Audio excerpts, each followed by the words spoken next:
Descent into Darkness, a Call of Cthulhu campaign.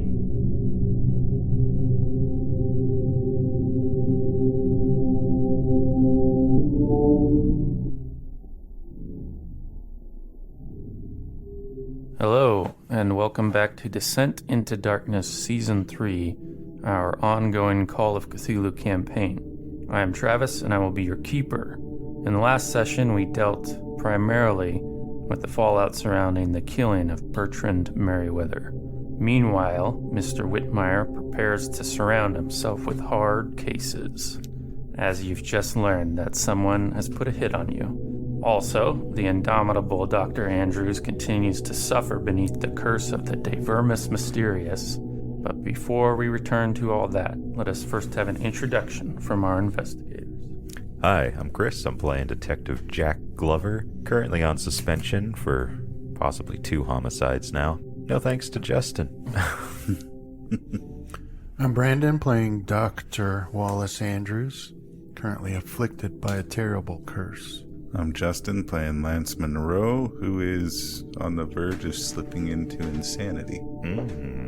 And I'm John, playing James Whitmire, who is under attack from, I imagine, Dr. Andrews. He seems like the type of fellow who would order a hit on a law-abiding citizen like me. All right, so we'll begin the day, a new day, Monday, the 22nd of August, I believe. Does that match up with your counts, those who are keeping track? Yes. So yes, Dr. Andrews, you wake to a new day with a dream of 2 trains running parallel to each other already fading from your mind. In the dream, you stood in one of the cars looking out the window at the other train, and in the other train is a figure wearing the same clothes as you, but their back is to you, so you're not entirely certain if it is you.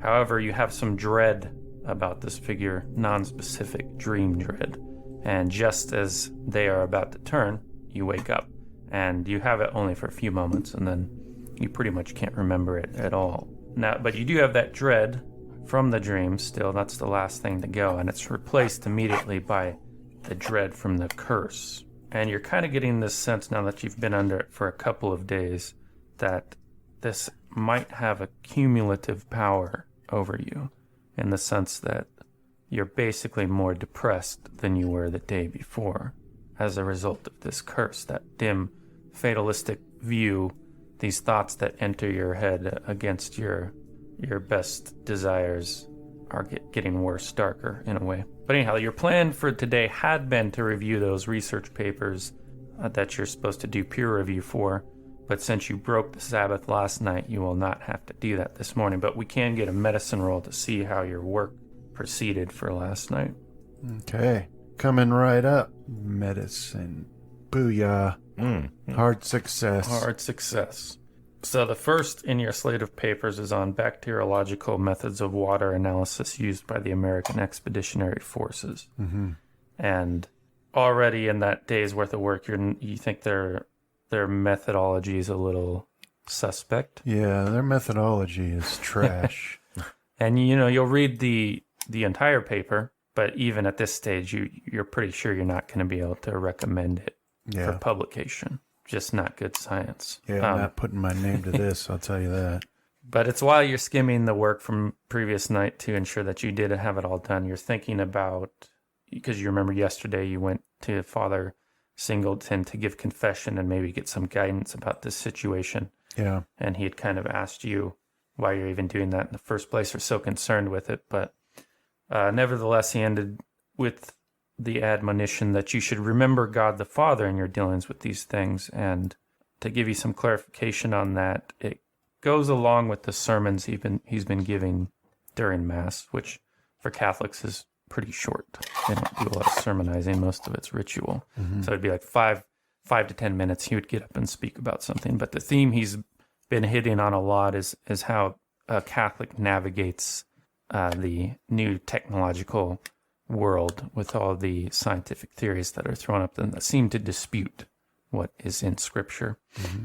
And the things that he hammered home were, to a Catholic, you should, as long as you don't become a materialist, meaning that matter is all there is, you would and you would deny the existence of God, as long as you don't dispute the fact that, or you don't think that God and creation are one, and as long as you don't think that God is not responsible for all of creation, then you should be fine. Mm-hmm. No matter what you address, you don't have to deny, say, like the theory of evolution as a Catholic, right?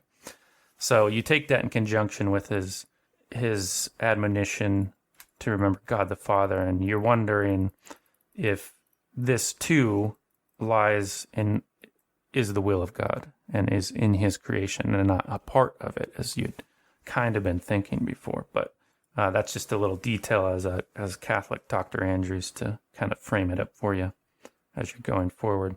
Okay. Now, we have the normal prearranged meeting at O'Lafferty's, but did you want to do anything else before that appointed hour arrives?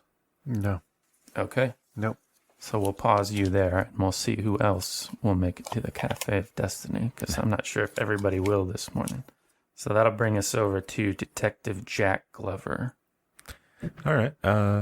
Yeah, I think I just finished getting dressed, and maybe I'm rummaging through parts of my closet, like the closet me and my wife share. I'm looking for, I don't know, I think maybe I got an old, like, antique gun somewhere. I don't want to go buy a new one, but my service pistol's been confiscated. You want to give me a luck roll? All right. Oh, what do you He's want? got a ton of guns just chilling. Maybe old service pistol, like 1911 or something. I forget. Sure. Yeah, if you want like the old Colt 1911. Yeah, like it'll have like maybe a couple medals around it. I don't quite know my backstory, or if I was even young or old enough to have served. Yeah, I think you could have if you wanted, but it also could be, say, like your brothers or some like friend that. that you inherited. Yeah, it from. older brother. He never came back. We'll say that's probably what kept me from going overseas or something. Right. That's Yeah, why so you can. It's a 1d10 plus 2 all right. for the damage. I think is all you really need to know about the stats. Base range of 15 yards, but you can fill out the rest. Then I'll head on over, maybe on a trolley or something like that, whatever like is running near the house, over to O'Lafferty's. Yeah. You actually had on your mail slot, you saw there was a telegram that had been slipped through probably early this morning as well before you leave for the day. Mm. And that's from the Essex County Sheriff Hooper. And he informs you that the title checks out in your favor. You'll get no more trouble from me. Stop. A little late there, Hooper. I'll put it in my inside jacket pocket and lock up and head on over to O'Lafferty's then. Yeah, and I should also, to frame up your day, you're operating under that failed pushed roll, which you were hoping maybe that a night's sleep wouldn't make the wink so bothersome, but it still is this morning. No. And there's a couple things like, you had a tail in New York. How'd that come about? Yeah. And this guy, Detective Bell said that he had heard, when he first came to talk to you, that you had been hanging around with these guys. Who do you hear that from? Like what? Seems to be a lot I don't know. Mm-hmm. And that wink means something more. Whether that's true or not, that's part of the failed push. But so you have that in the back of your head. And you also know you're supposed to give an account of yourself to Logan Terry this morning as well. I'll do it after breakfast. All right, so you head off to O'Lafferty's, which brings us over to Lance Monroe.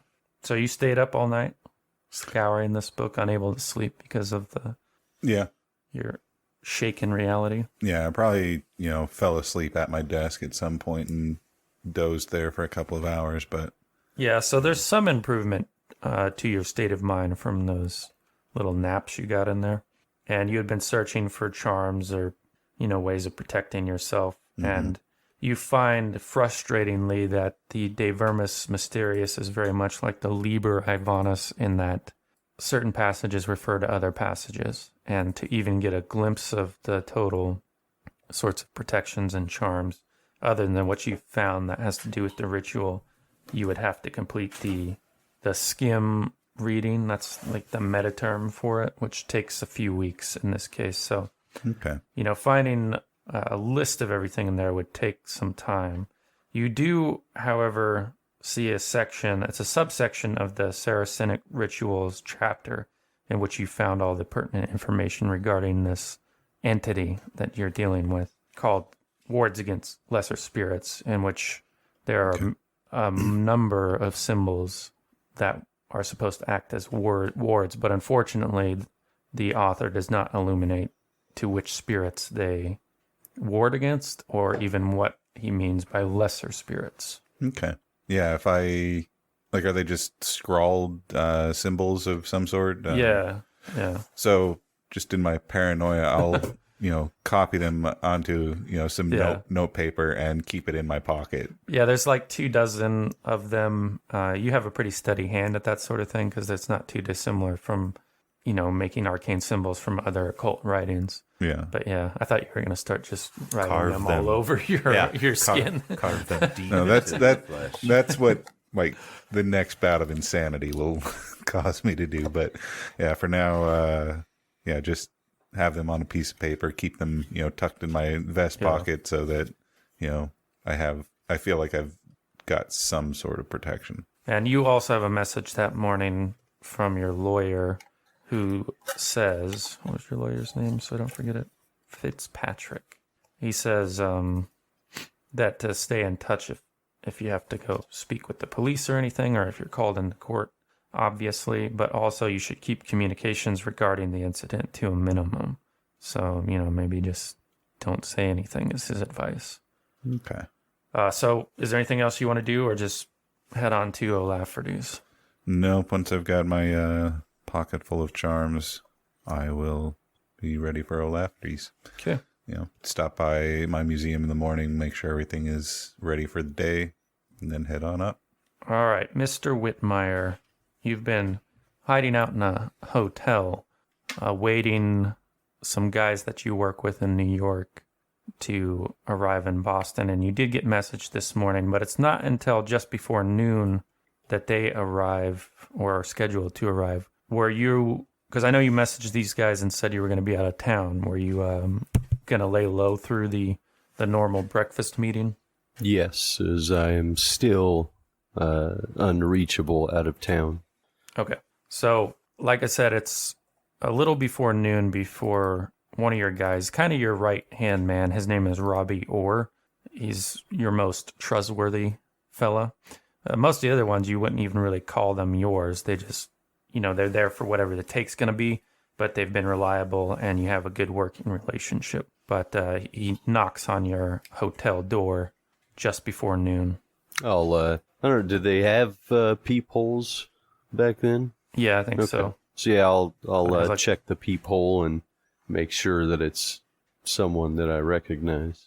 Yeah, you recognize him. He's big guy with like really built forearms from his time as a sailor, kind of like Popeye in your head. He wears just a linen short sleeve shirt with suspenders. He looks out of place in this hotel, but yep, it's him for sure. All right, then I'll unlock and swing open the door, big smile on my face, and say, Robbie, good to see you, and embrace him and lead him inside. So he says, boss, got the guys waiting in the warehouse we rented. So what's the job down here? I'll take him in into the room and close the door. So in the meantime, I've been trying to think of best plan of action. We've got so someone's put a price on my head is out here, and nothing new, but yeah, it seems to have piqued the interest of not just the normal people, but I need to find out who it is, right? As I don't think it would be it's going to be very difficult to get that information from somebody, but there's a couple guys that I've got in mind. And so what was the name of the guy that was trying to invite me to the job? Oh, Lonnie? Yeah, Lonnie. Okay. Yeah. So basically, I think that we start with him, right? As get a couple of the boys to sweep him up off the streets, and we question him, and then Okay. see what comes from there. Because the only other alternative is rushing in this little basement joint, which, as far as I know, only has one entrance, one exit, and I don't like our odds going into that thing. No, and the boys are going to wonder what the take is on this one, but we can nab Lonnie. You tell us who he is, where he hangs out. Yeah. We could pick him up. So I'll give him the address to that little gin joint that I was at, and if I know anywhere else, can I roll a luck to see if I know anywhere else where he hangs out? Sure. Extremely successful. Nice. Yeah, I know where he lives. I know where his mother lives. yeah, well, all those guys were into baseball, so, they hang around places that take bets on games, but they'll do gambling on anything, so they have horse races. So it could be the horse track, it could be, what's the Boston field? I forget. They could be hanging around Fenway Park. Would be two likely places. In fact, you think you've probably been there with all those guys, sometime in the past when you were in better standing in Boston. Okay. So yeah, I'll give him those addresses. And as far as the take, there's going to be some, and I really don't have a set price. What could I spend on this? Because I'll fund it if I need to, right? But what I'm figuring is that there's probably going to be some assets that we can take. Yeah. Well, let's take a look at your possessions. So you have around 2,000 liquid cash, right? Which is available immediately. And then your assets are kind of more locked up. I don't think you have 700 that's really unassigned. The rest, like your assets are things that you own, properties you own. Like you see your car's worth 300, your investment into A&W private detectives, you got about 500 in that. Most of it's tied up with the New York operation, which is wages. And that includes the loyalty of Robbie Orr. So you actually, you basically pay his yearly salary to keep him loyal, basically. And then, paying a secretary's salary at A&W. But if you're looking, it depends on, Robbie says, well, it kind of sounds like we're skirting mob war here. And if that's what you want to pay the guys for, if you want to entertain that possibility, then I don't know. I think you're going to need somewhere between 50 to 100 a head. Okay. If you got something that they can take, then, maybe just splitting that up will keep them interesting. I just wouldn't want to go into a gun battle with guys that don't know that they're doing that or aren't paid enough to stick around if, everything comes up sixes. Yeah. Well, I can, how many we brought? 15, right? You got 12. I got 12. Okay. So, I mean, Yeah. I could float 100 ahead, right? Because I figure I'll end up making it up in whatever I take from whoever put this hit on me. Okay. Because I'm not. So who do you think put it on you? I mean, you must have some sort of suspicion. Well, this ain't something that needs to get around, but who was that guy that I owed money to? The one that I did the failed run for. Patrick. Yeah, Patrick Malone. That's probably who put that on me. He had me dead to rights last year, but I managed to give him the slip, but I don't think that he's all too happy about the last run that I had before I had to leave the country for a while. Yeah. And Patrick Malone has a reputation in Boston and outside of it. He's one of the premier figures coming up in bootlegging. So, Robbie winces a little bit when he hears that name, but he says, "Yeah, I think the guys will do well with those numbers. So I'll let him know what's up, and I'm going to tell him it's Patrick Malone we might be dealing with here at the outset, if that's okay with you, boss, because I don't want him to be surprised if we're talking to this Lonnie character and he starts dropping that name and everybody gets spooked all of a sudden. What do you think? It's probably for the best, right? As weed out any of those that don't want to get involved in this sort of business, but I can't have this guy over my head anymore, as he's already caused me enough trouble. Plus, I think this would be a nice addition to the Boston bootlegging operation for us. All right, well, I'll get the boys straightened out and I'll see if we can track this Lonnie figure down. I'll let you know where to come if we pick him up today. All right, let him know that I'm gonna check out of here, but I'll be in one of these 3 spots, and I'll give him addresses. As I do want to go to the safe house that I had that Colt 1911. Okay. And pick that up. Yeah, and maybe to another one that has the that 12 gauge, just in case, right? He also mentions that the guys are all strapped, but one of them brought his Thompson. Do you think we'll need more than that, or? I mean, I think that should probably take care of it. As I'm not expecting him to have any inkling that we're coming, so I don't think that he'll have very, very many guys around him when we go to pick him up. All right, stay safe, boss. You want a guy with you? Yeah, I'd take one around with me just to make sure that if we run into anything, it'll be handled.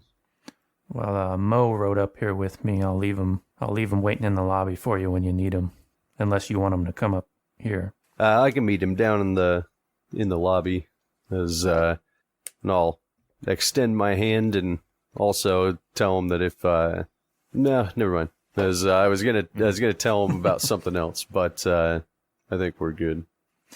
Okay, so we'll leave off when Robbie departs and head over to O'Lafferty's, where Glover and Dr. Andrews and Mr. Monroe have arrived for their usual breakfast. And we'll skip past the ordering, and you guys have gotten your usual or something different today, and you're all seated there to discuss the plan for the day. I'll pass it over to you. Gentlemen, good morning. Good morning. How are you doing, Detective?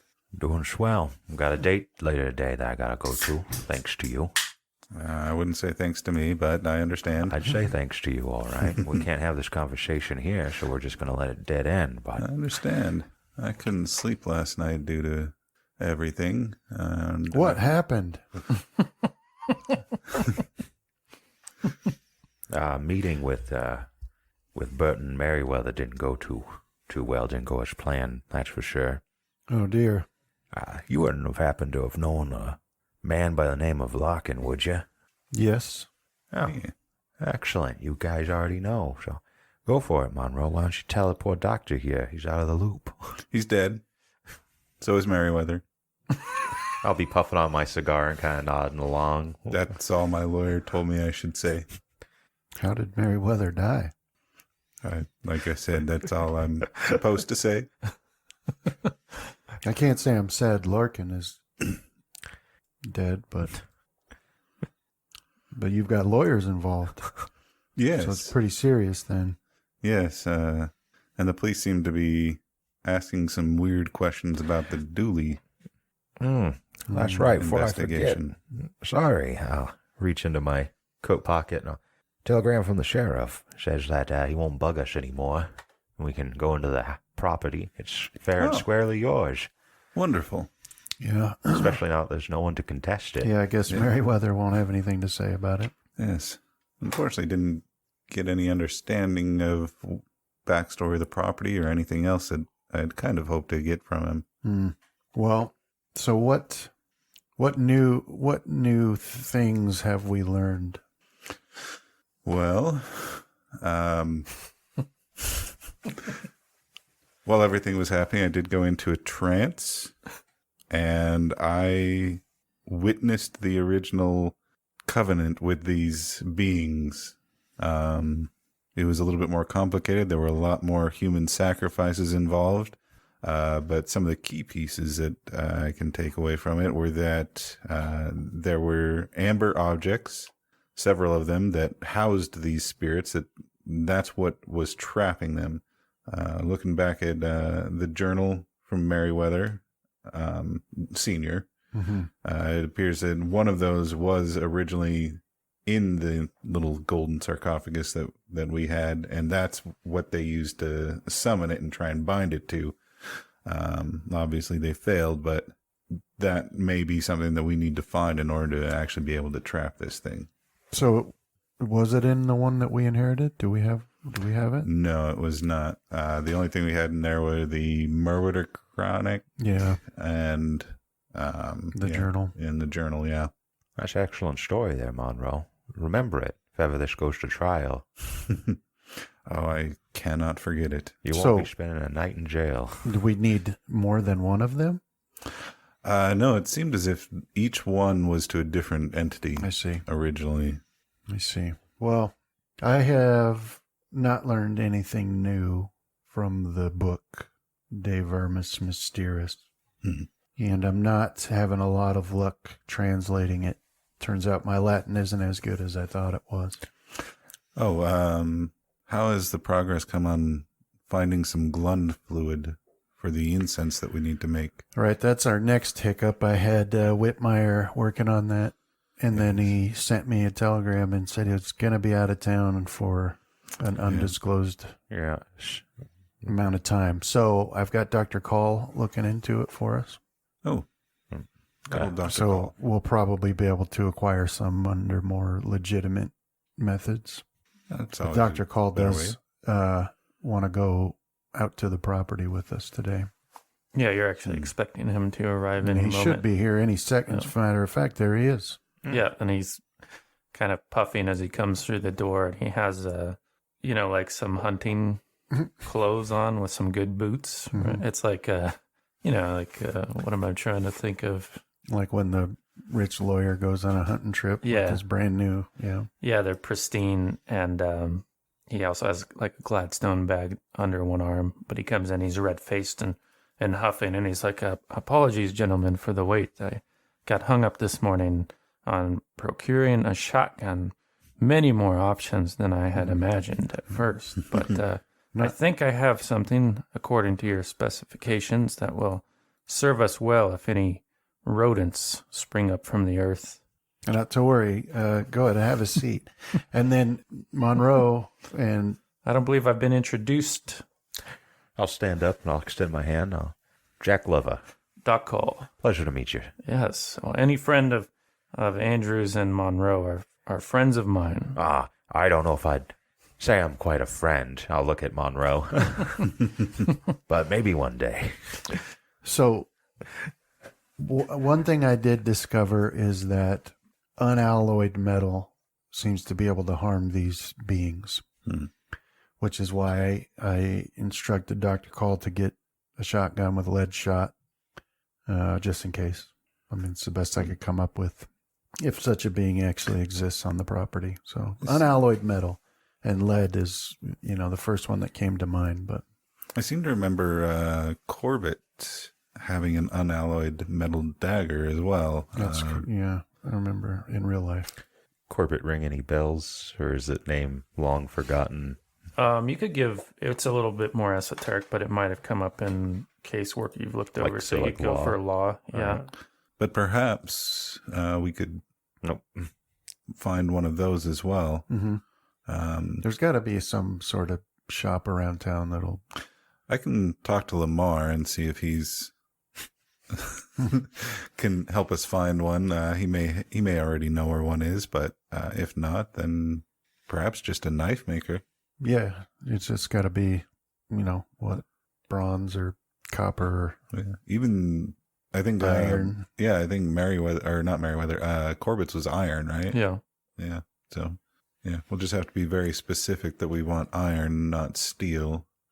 So do we think it's possible that this, what did you call it?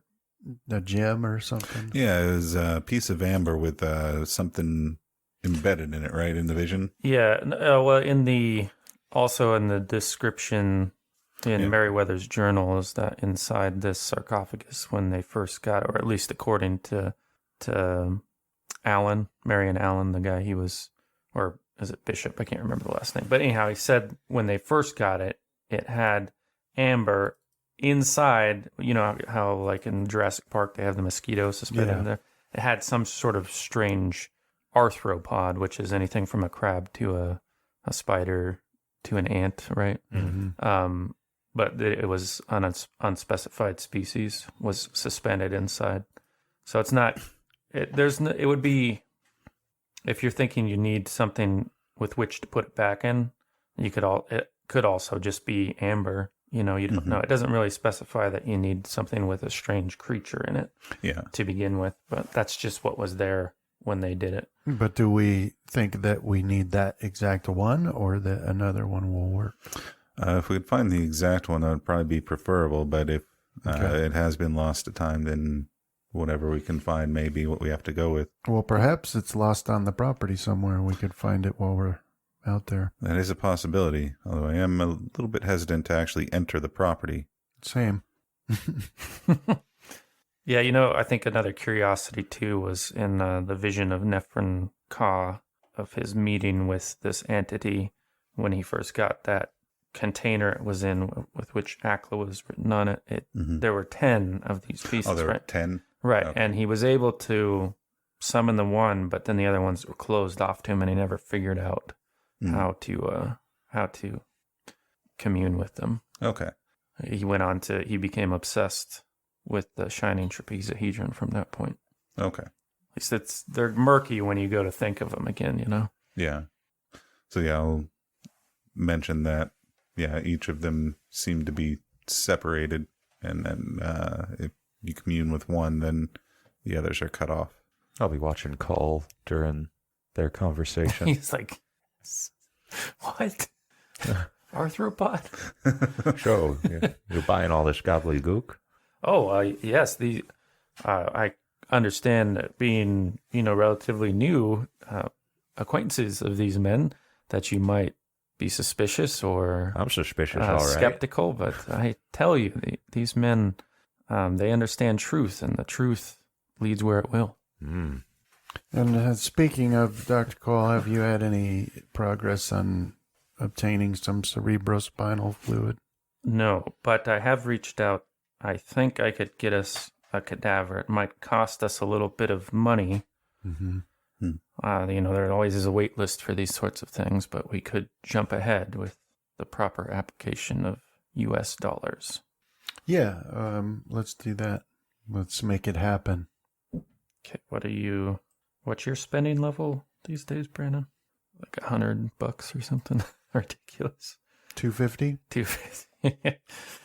Yeah, I mean, yours would probably cover it if you want to. Yeah, let's just get it. I can buy rich enough to buy a body without having to keep track of it. He's got all sorts of investments in stocks. There's this one guy going around Ponzi that is just making him money hand over fist. Yeah. Yeah, I figure with your level 2, we should give you like a patent on medical technology or something like that just has all this latent income coming in. Yeah, I invented the silicon breast implant that are all the rage in 1920. But like you intended it for some other random purpose. Yeah. Yeah. Okay. He says, well, I'll let them know we are interested. Lining helmets to help with concussive blasts in war or something. Fluid body armor that's actually inserted into soldiers. Yeah. And then one day some guy's just like, hey, wait a minute. You know what this sort of feels like? Like a boob. So, shall we be going to the house then, gentlemen, to prepare the way? And I got the number 4 bird shot. I wasn't sure. There were, like I said, a lot of selections. Hopefully that will work for our purposes. Yeah, that should be fine. Yeah. Well, I don't know if you guys intend, or when you guys intend to go up, but I got a little meeting I got to get to before I head on to anywhere else. Well, before we head out there, should we wait for Whitmire to come back? Do we want him to be with us?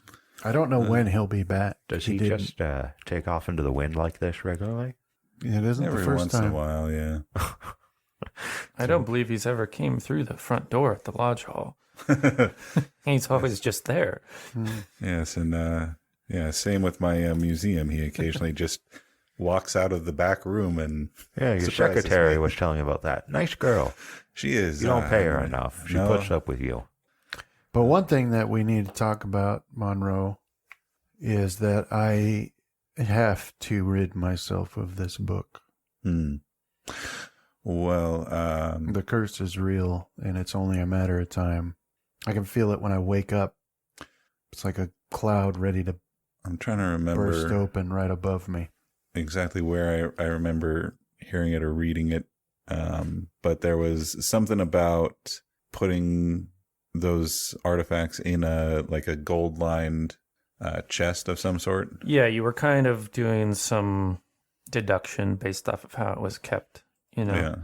That maybe because it was just a simple, metal container that he had it in, that maybe the same principle as what goes into this concept behind the daggers and whatnot would work at keeping the curse.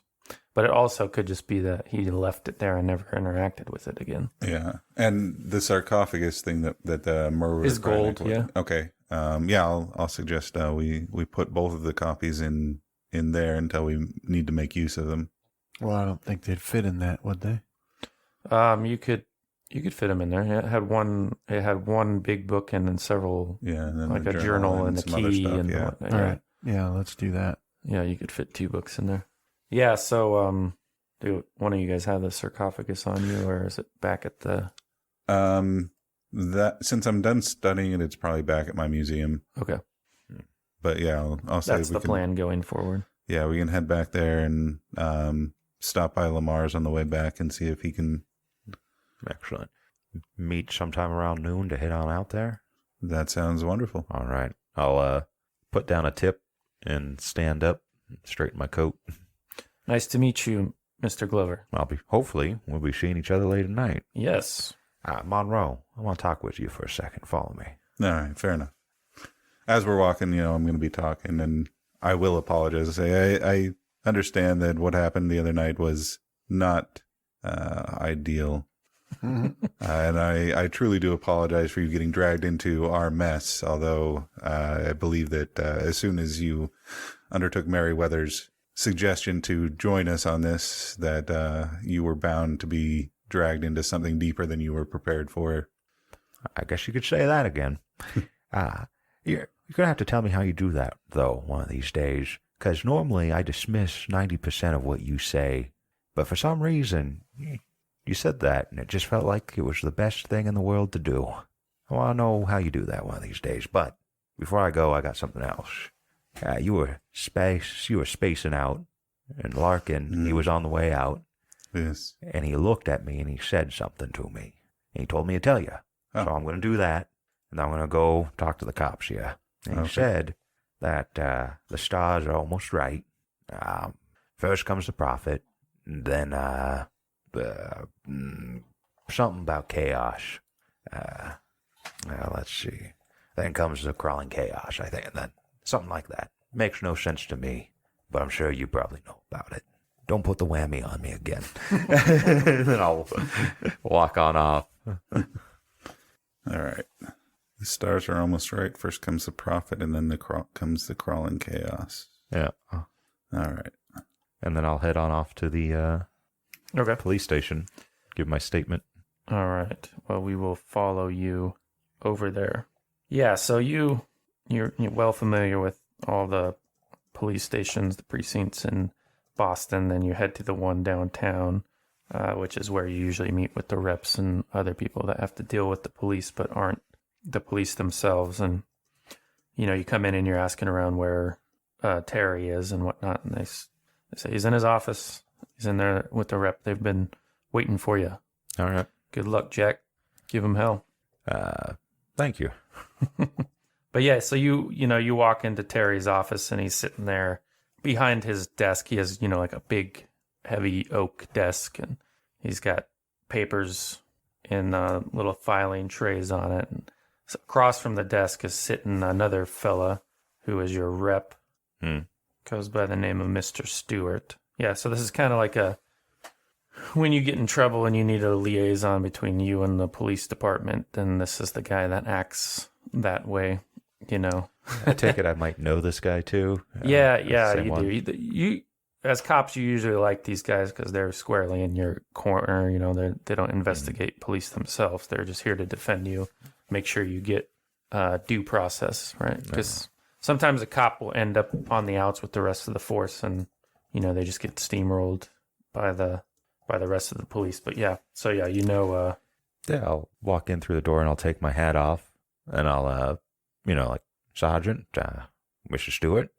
And I'll kind of wait there to be either told to sit or close the door or...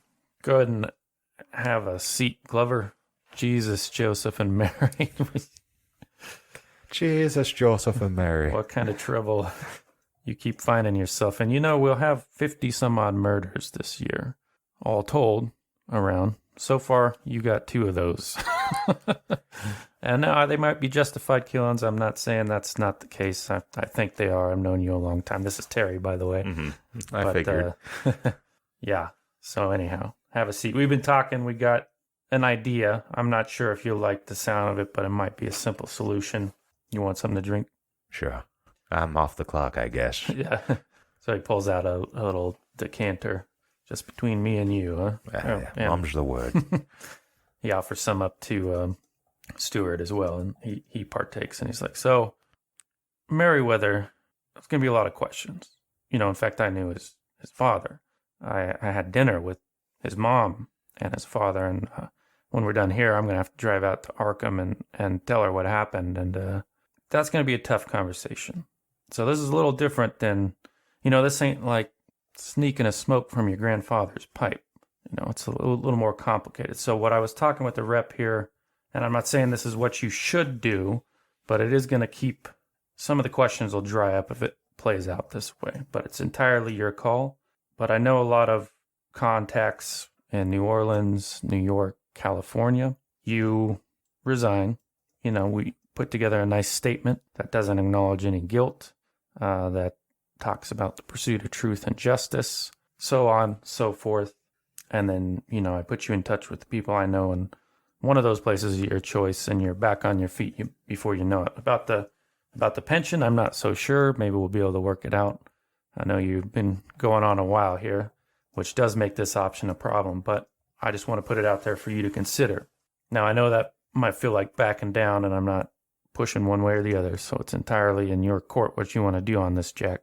My, thank you, Chief. Or Sergeant.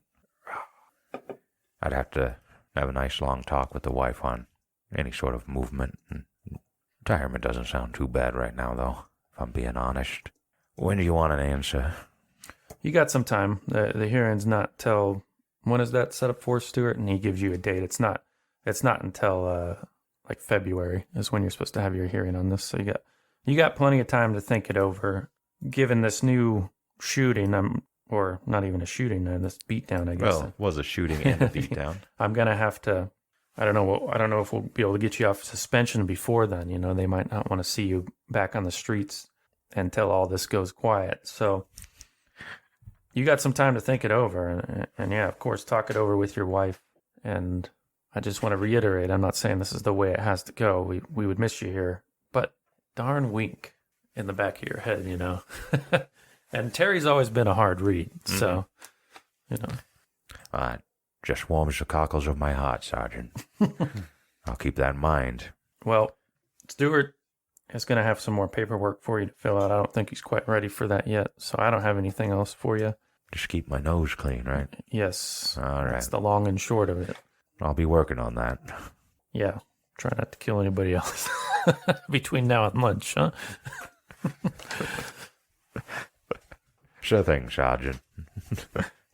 All right, yeah. Oh, hey, could you, and he hands you some papers he wants run down in the front to be copied or something like that, just drop that off with the secretary on your way out. Sure thing. Sergeant, Mr. Stewart, have yourselves a good day. And I'll put my hat back on, and I'll start heading down. Okay. What do the papers say? They are they're just reports, just a statistical analysis, nothing to do with you Okay. when you leaf through them. But yeah, so you're left with those, with that option sort of bouncing around inside your head. What does Glover think of that internally? Man, he's probably thinking that he's got to at least stick it out till retirement. Right. I mean, he doesn't probably really want to do this job anymore, but if he needs something to survive on. I don't know. And probably doesn't like the idea that Sergeant's wanting to sweep everything under the rug. Essentially, he's a scapegoat, Yeah. So, I don't know. He's probably not in a happy mood. I mean, it's everything but, right? It's kind of like, there's no acknowledgement of guilt, but you disappear. Mm-hmm. And yeah, so it's pretty much in all but name, you would be the scapegoat. Yeah. But, I'll kind of maybe be gnawing on my cigar a bit harder than normal and drop those papers off on my way out. All right.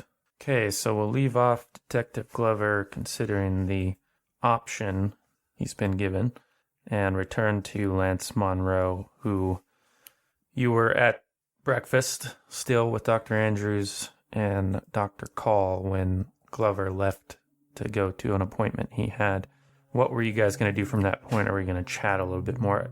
And of course, once all the details are laid out, Dr. Call is a fountain of questions. He's like, what?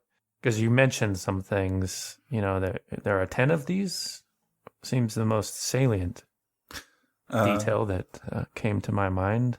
There were 10 originally, and I'll kind of launch into the vision that I'd had of, like, give him some of the backstory that we have about the book that we found that talked about the story of the djinn and then say that I had had a vision after contact with an extra dimensional being that placed me through the eyes of the person that had originally made contact with these creatures, and that originally there had been 10, but that was centuries ago. But that his brief contact with him had granted him such power that he became a well-known figure in Egypt, and his lineage had passed that kind of knowledge forward. He'd become obsessed with something else. But yes, originally there were 10, and apparently Mr. Merriweather and some of his friends had come across one of these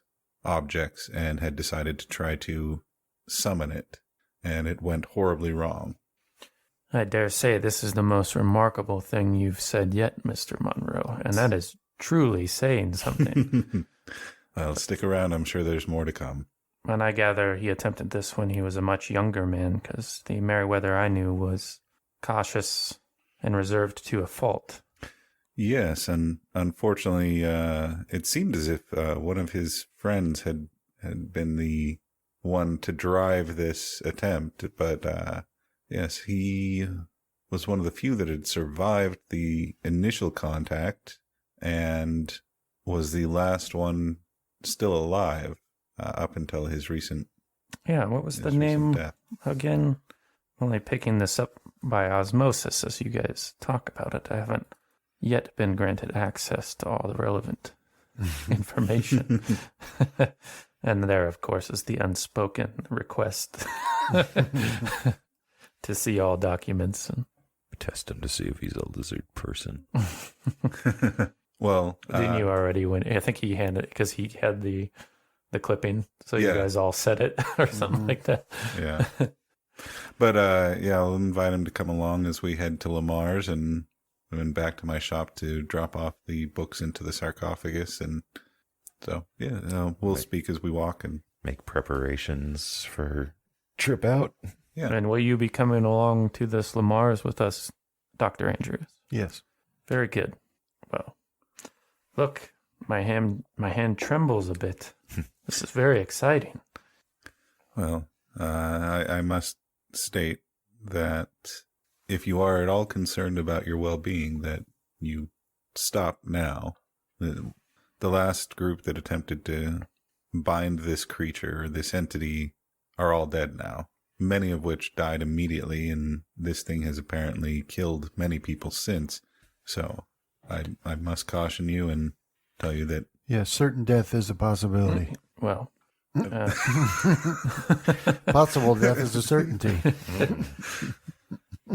I no longer, I'm a widow. I don't have children. I think I am quite ready to die should it come to that. But you feel this that we feel now, gentlemen. This is living. This is what I'm here for. Very, very true. Not to mention that the truths that we may uncover have no value. The truth, of course. Very important. Just an adrenaline junkie over there. Probably robbing banks or stores in his off time just to feel something. Anything. Dr. Call, no, he's actually the person that's been killing all the hobos out there. Like that's how he gets his rush. All right, so you guys set off to Lamar's once again. So Whitmire, you were up in the hotel after Robbie Orr left. Were you going to do anything while you're waiting for them to hopefully nab Lonnie? Yeah, I was gonna go downstairs and meet Mo and roll over to a couple safe houses. There was one to collect that 1911, another to collect a pump shotgun, and then go to a third, more of a warehouse, hopefully, and that is where I will wait. Is that was what I had told Robbie, is that I was going to be at one of those three when they find him. Okay. Yeah, so you hit the streets with Mo, who is like half Italian member. He'll never be a made man. He's a quiet fella, but he does favor the satin or the silk suits that the Italians do. So he did bring that over, but your crew is kind of a mix of that. You got like half Italian, half Irish. You got 2 Jews and even 1 Puerto Rican in your ranks there that you work with regularly. But Mo, he has these old, what kind of pistol was it again? Yeah, but he carries those old German, or I guess sort of new German pistols. Yeah, they're and he has 2 of them that he always packs around with him, which you think is unnecessary, but it's just a little bit of the flair that he has. But he's eager to please and make himself useful as you guys go around town and get your pistol and shotgun. And then you end up at one of those safe houses, your choice, doesn't really matter. And then it's just a waiting game. So you're waiting on hearing from Robbie if they've nabbed Lonnie at any point. But you can give me a luck roll as to the timing that might occur. Yeah, I'll in the meantime I'll be playing cards with Mo. Okay. Ugh, that's bad. No. Be waiting for a while. Very nice. Not a fumble, though. Just a regular old failure. Yeah, so you're just like me. basically passing time for quite a while there, so we'll have to move on from you and head back over to Jack. All right. I don't know. Just checking in. Is there anything you wanted to do? Because you guys, I think, had spoke about meeting around, after lunch maybe to head down to the property. Yeah, probably if may pick up a couple or may pick up a box of ammo and fill out the rest of the magazines. Okay. Did you get all your weapon in there? I believe so. Any other details? Okay. And then I guess hopefully by that point, I don't really know if there's anything else I got to do. Okay. So yeah, I'd probably head on down train station. Right, and just wait for everybody to show up. Mm-hmm. All right, so then we just have to deal with stopping at Lamar's shop, which he is not open today. Apparently my last encounter with him broke him. Time to show up at his house.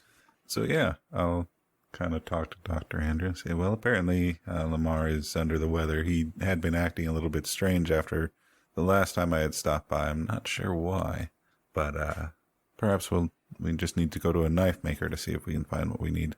That's right. We need Glen fluid too. I forgot about that. Yeah, it should be. We should be able to find a place. Yeah. Yeah. So I suppose Let's go to your home. onto my home, or your and shop, we and can drop the books off. And put those books in the sarcophagus. Okay.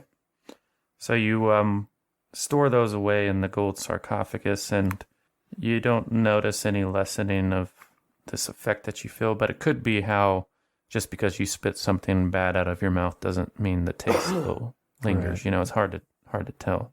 Yeah. But you're hopeful, perhaps, with some time and distance that feeling will fade. As far as finding a dagger that suits your purposes, there's no need to really make a big mess about it. You should be able to find something. And Is there a chance that Monroe has one in his curio? I thought that he had, but I kind of lost track at who was getting unalloyed daggers last season, so I'm not. But yeah, you can give you can do your archaeology roll, perhaps, All right. or you could simply do luck if you prefer for something that's your curioso. I'll do archaeology. Ooh, really? So yeah, succeed. So I don't know. Before we went to Peru, most of my artifacts were from like little known cults and Yeah, you old had like religions around the New England area. yeah. So So you have you just never had the full theme to put it out for display, but you have like an old iron dagger that was brought over by settlers in that area. So okay. some Danish settler up in that area had brought an iron dagger from the old country with them, All right. and it should fit your purposes. Yeah. So I'll kind of find some way of carrying that around where I'm not just walking around with a knife in my hand. Yeah, maybe in like a satchel or something like that. But Yeah. Okay. Yeah. Don't you carry like I thought you carried like a valise or whatever. yeah, something along those lines. Yeah. So yeah, I'll pack that up. Okay, and then one stop for Dr. Call to send off a telegram to his contacts about the cadaver and the willingness to spend some cash to get it as soon as possible. Mm-hmm. So he sends it off and he's like, I don't know when we'll hear back from him. Might not be immediate. It better be. He looks hopefully at My pistol. the person who produced. Sir, please don't shoot me. I remember. He's like, well, I dare say that's all that I'll be able to do from my end. It's just a matter of time. So it Okay. seems we are close to the appointed hour. Shall we go and scout this property again? Some more? Mm-hmm. Yes. While we're at my house, I'll grab my 12 gauge shotgun as well. Yeah. I'm going to have to bring my shotgun. Okay.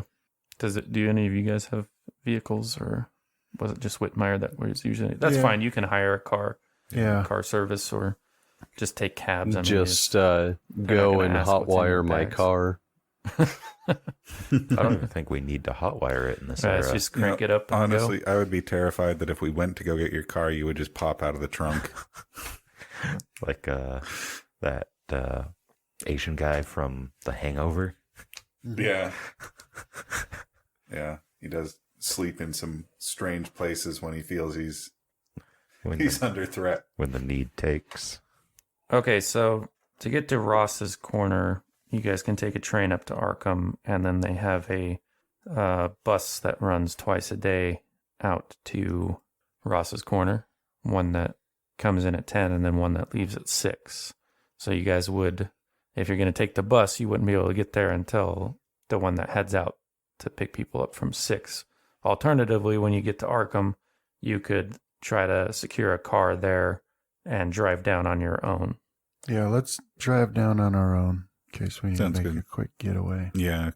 Yeah, that makes sense. I'm afraid my money is all tied up in my museum at the moment. Do you mind taking care of this, Dr. Andrews? Yeah, I can.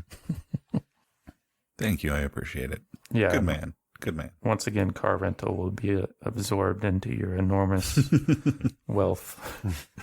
If he ever survives a bullet on a luck roll or something like that, it'll be his billfold. Yeah.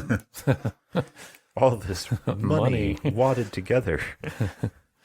Yeah, so you meet Detective Glover at the train station in Boston. You guys take a short ride up to Arkham, where you're able to rent a car from somebody there, or you pay them for the use of it for a couple of days or the day, and then it's the back roads, which Glover's familiar with, a bumpy ride. Who's the driver of the three of you, or including Dr. Call? Oh, yeah. I guess that's a skill, right? Yeah, if no one has anything more than default, I think Glover might do it. Okay, yeah, I just have the default, the 20. Yeah, we got default. I got default too. It's just that he kind of knows the way. Yeah, all right. And See how good Does Dr. Call have?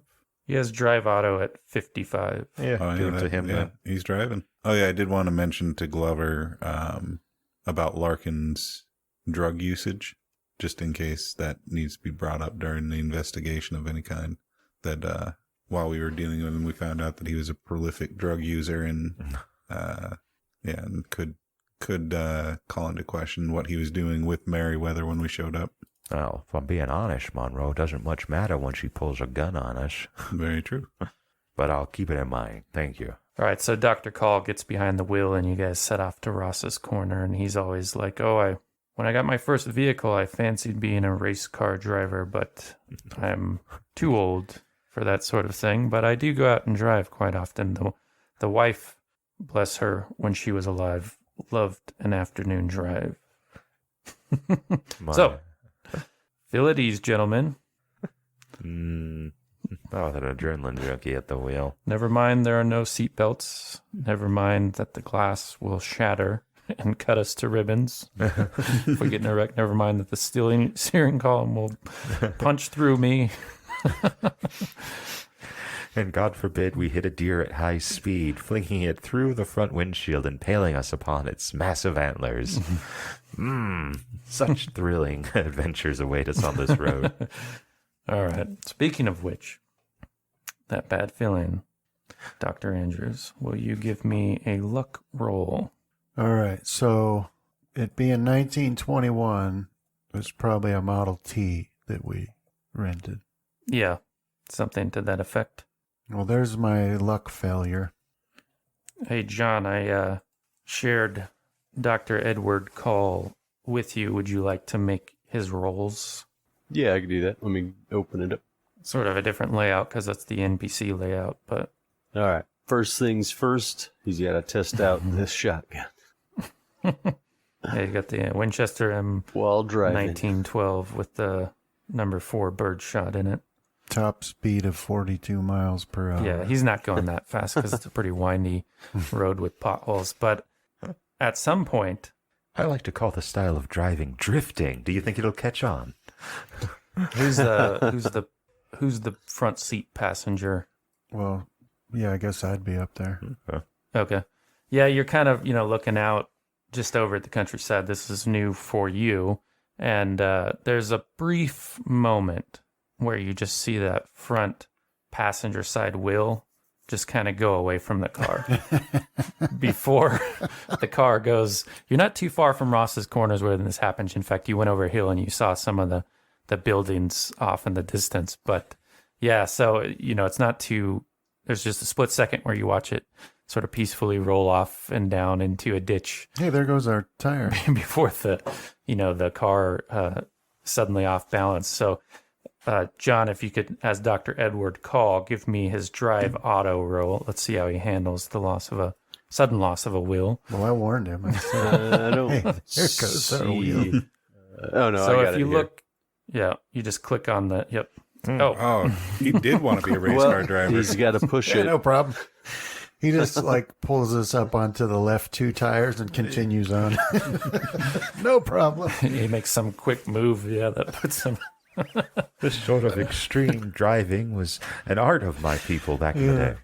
I did this before, I think. Yeah, so well, actually, if you want to, if you want to, John, you can play his reactions and stuff while we're doing this. So It's up to you. You don't have to. But just remember, he's gregarious, wants to ingratiate himself with this crew, and also he's an Anglophile, and occasionally he likes the English pronunciation of words or whatnot. So, but take it away. So what happened as far as how did he lose control? Oh, okay. So the vehicle suddenly, it's not on 4 wheels, so it he's going to make a turn and it tips down too far on one end. So you basically corrected out of that somehow and rolled yourself to a complete stop. I'm just wondering what Dr. Call might say in such a situation. So he just said, "Oh dear, that's It's a good thing that we doctors have such great reflexes. Am I right, Dr. Andrews? Dr. Andrews is He's sitting there just like too scared stunned. stiff. 'Cause, don't you gentlemen worry. I'll have this going in a minute, and he'll scratch his head. What did we rent? Model T. Oh, okay. That was, I think I saw where the tire went. yeah. Get out and start looking around, kind of lots of hand gestures, even though there's Sitting on nobody the else spare. out there. You can take a look. Once again, the spare will be left to a group luck roll, so that would be you again, I think, Dr. Andrews. Oh man, it's just a dead cat in the trunk. Nice. Nice. Got a hard success. Yeah, the spare is actually mounted like right on the back. Yeah. Right? So, yeah. Does that include the equipment like a tire Yeah, iron? All yeah, right, you got everything you need, so it's just a matter of time. Yeah, I'll roll up my sleeves and help call with the jack up the car. Okay. Yeah, so you can't help but feel that maybe your situation had something to do with that, but it ends up being a minor inconvenience at best, thanks to the professional driving of Dr. Edward Cole. Yeah, well, I'll certainly not mention that to anybody. But we'll say your luck roll, what comes into that is a little bit more than luck, that you ensured that you kind of ensured that those sorts of things were in the car, given what might happen. All right, yeah. You know. So, like, if I'm cursed, in We're going to need a spare and we're going to need, yeah. case the wheel flies off. So it's about, like coming on towards dinner time by the time you get after all the travel on the train and the road travel and the spare on the vehicle is about the time you roll into Ross's Corners with its main general store as its, the main feature of the main road there, And you actually see in front of the general store you recognize it, Glover, the vehicle that the sheriff rode around in. His truck, with the equivalent of a sticker on the side, basically, saying that he's the sheriff. But it's parked in front of the general store, and he's just kind of leaning on the edge of it, smoking a cigarette. Does it look like he's on, do I recognize, cop on the lookout? Or is he just Cop smoking? taking a break. But, I mean, he does notice when you guys... Because when you pull into town, you're maybe going, 15 to 20 miles an hour. But he does sort of wave at you, wave you over even. Okay, yeah. All right, this is sheriff. He doesn't seem like a bad guy, aside from his proclivities to assassinating hobos. We all got our hobbies. You Yeah, gotta so- take pride in them. So you being the only person he recognizes, he's like a Detective Glover, Oh man, what was his? Sheriff Hooper. Yeah, okay. I should know because it's like Stranger Things. Yeah. Sheriff Hooper. Let me introduce you to the other owners of the. What was the name of the estate or the You could land just call it the Merriweather property. of Merriweather property? This is Mr. Monroe, Pleasure to meet you, sir. and this is Dr. Andrews. They're here to do an investigation of the property as well. You guys going to be staying long this time, I reckon? Well, this late at night, I don't know if I want to be on the road. Our tire just rolled off. We had to, thankfully, we had a replacement. Oh, yeah, that happens. No. You got to be on the lookout for that. Well, this may be a little presumptuous, but if you guys are going to be spending any amount of time down here, I might, or you might consider ingratiating yourself with the locals. We're fixing to go walk around and look for that McFurter woman went missing. So, extra pairs of eyes would always be helpful. Of course, you don't have to. You got your own business. I'm not saying that, but if you got the time to spare, we could certainly use it. We're only going to sundown. There's no sense searching at night. No, that's understandable. I've had to do that a couple times myself. A bit different, not as much wilderness in Boston, but I'll be glad to join you if I can take my leave from my companions. Oh, No, I think we could help as well. yes. Sheriff, is there a place where we might be able to board for the night if we are out helping you? don't particularly want to be digging around an old house in the middle of the night in case we stumble across, broken floorboards or things of that nature. And Horrors unimaginable to the human mind. Yeah, just go in there and talk to Ma Peters. You'd probably be sleeping two to a room, but I think she's still renting a couple of rooms out. She still got any of that aged ham? I believe so. I think I'm going to go in there and set us up with a room. Sandwiches? Yes, that'd be good. yes, please. I'll take my leave. Okay. Yeah, and so he's staying out there to finish up his cigarette, and he's like, "Oh, I surely do thank you, gentlemen, for sparing your time. I know you city folk are awful busy, but we're thinking about hitting the south side of the milk depot, and we're just going to march that way and then cut back around towards town, just see if we can find her. I'm not expecting the best at this stage now. It's been a few days now, but gotta try." Yeah. How long has it been since she was seen last? No, I'm trying to remember specifically. I think it was Because you checked like on a Friday, day. Yeah. and so I think Saturday is when she went up missing. So a couple days now. Okay. Cases like a missing person. You know what they say. I'm not even going to repeat it, but you know what they say. So, what are you guys planning on doing with the property? All told, you think one of you are going to live down here, or? Truth be told, I'm not sure we've decided yet. We still haven't even really taken a look at the property to see what we could do with it. Yes, it is in a state. It will need some repairs. Yes. But Well, before we make a decision like that, we're going to have to banish a jinn that was summoned there that's been killing. countless number of hobos stacked up in a train depot. There is that. I'd say that. Now we, but I'll just let Monroe do the talking. the talking. Yeah. Go ahead and give me your appearance or credit rating, whichever As one's Dr. higher. Cole I'm the wrong person to do looms that. nearby. Tell him about the gin. All this banter. Can we have Dr. Andrews do his credit rating one? I'll do my If you appearance, want, but you can. If Dr. Andrews if he's like waiting for you to get in, and you're still feeling a little off from your uncertainty if you're in the real or the fake real, you could be very un-Monroe like and be like, "Well, Dr. Andrews, if you would, I'm a little bit preoccupied and I might get the facts messed up or something like that." No, right? I'll do the talking, but hopefully he doesn't base his decision solely on me because my credit rating's crap and my appearance is not much better. Yeah, there we go. There's my credit rating. So he can tell I'm well-to-do.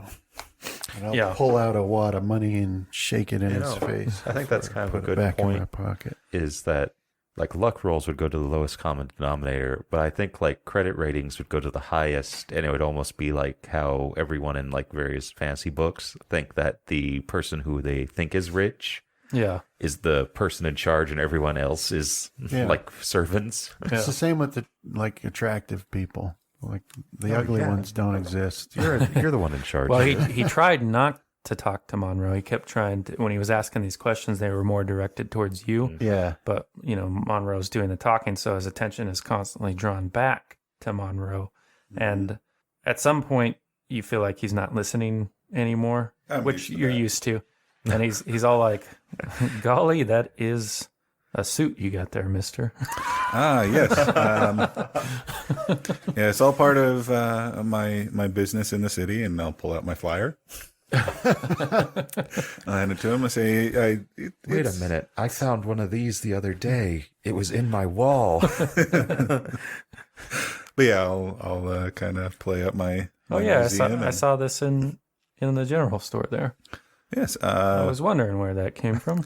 Yeah. The attire is just a manner of drawing the attention to myself so that I can draw attention to my museum. I suppose you got to make yourself a little bit more noticeable in a city. Folks around here, they dress simple.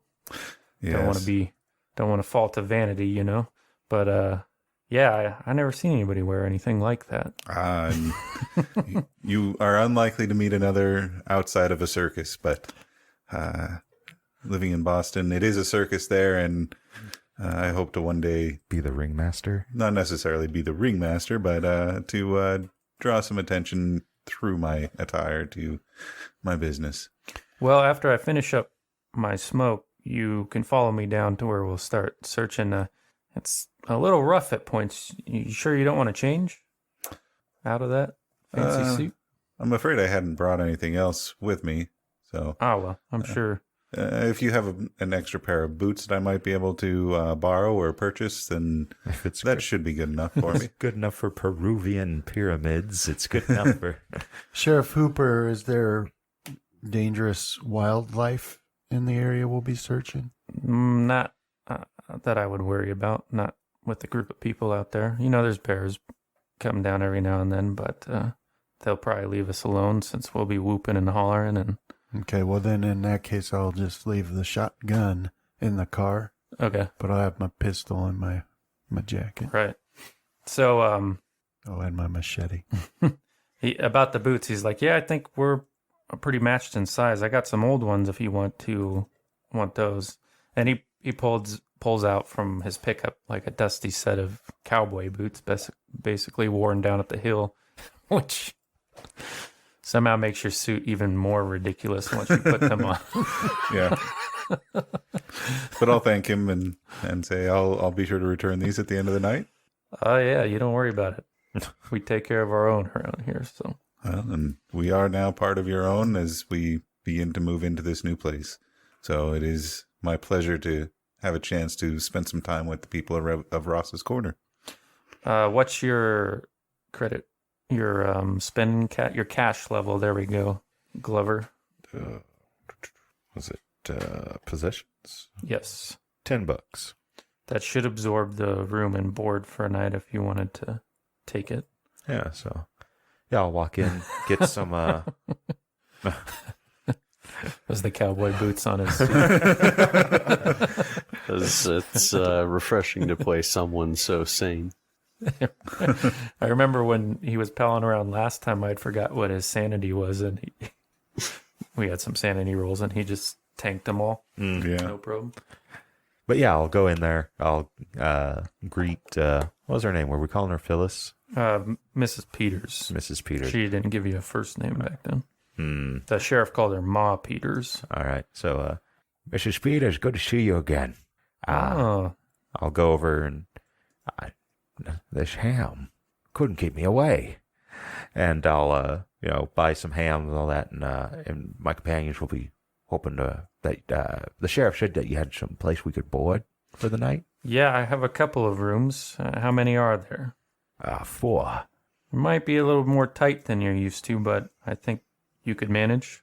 Sounds good to me. One of the rooms has the bunk that my boys shared when they were growing up. As long as you're not too tall, I think you'll have to take the other one there, sir. But the other fellows are on the smaller side. They should fit no problem, or they'll have to sleep scrunched up, you know. Excellent. I don't think they'll mind. It's that, or we got to stay at that place that they got, and none of us want to go through that yet. It's been abandoned for years. Yeah, I don't imagine it's suitable for habitation. But if you need some more of that ham, it's going to be a while. I, smoke it and cure it myself. So, but I'll get some going for you if you're going to be around. My face at that will go from like crestfallen to back to being my jovial kind of squint-eyed self. I'll hold you to that. And get some bread, some yellow mustard, go back out there and start making some sandwiches for our search. Okay. Yeah, so you guys follow the sheriff around to the milk depot, and he, you see some other people had arrived and were getting out. A few of them even have rifles for whatever reason. Just sometimes people want a rifle when they're out walking in a field.